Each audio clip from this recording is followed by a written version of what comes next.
कांद्यावरील बुरशीला गोमूत्र आणि ताकाचा रामबाण उपाय. अहिल्यानगरमधील विद्यार्थिनीचे मोठे संशोधन. कांदा पिकावरील बुरशीजन्य रोगांवर आता नैसर्गिक उपाय सापडलाय आणि तोही एका विद्यार्थिनीच्या संशोधनातून. मंडळी, कांदा हे महाराष्ट्रातील महत्त्वाचे नगदी पीक आहे, पण बुरशीजन्य रोगांमुळे शेतकऱ्यांचे मोठे नुकसान होत असते. रासायनिक औषधांवर खर्च वाढतो आणि जमिनीचा पोतही बिघडतो. याच समस्येवर उपाय शोधण्यासाठी पारनेर येथील न्यू आर्ट्स महाविद्यालयातील विद्यार्थिनी राणी शेख यांनी महत्त्वाचे संशोधन केले आहे. त्यांनी कांदा पिकावरील बुरशीजन्य रोग आणि त्यांचे नियंत्रण या विषयावर अभ्यास केला. त्यांनी रासायनिक औषधांऐवजी नैसर्गिक उपायांवर भर दिला.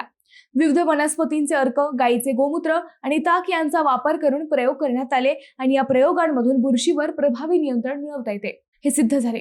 म्हणजेच आता शेतकऱ्यांना महागडी रासायनिक औषधे वापरण्याची गरज कमी होऊ शकते. पर्यावरण पूरक आणि कमी खर्चात हा उपाय फायदेशीर ठरू शकतो.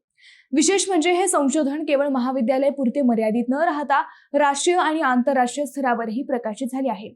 तुम्हाला काय वाटतं? कमेंट करा.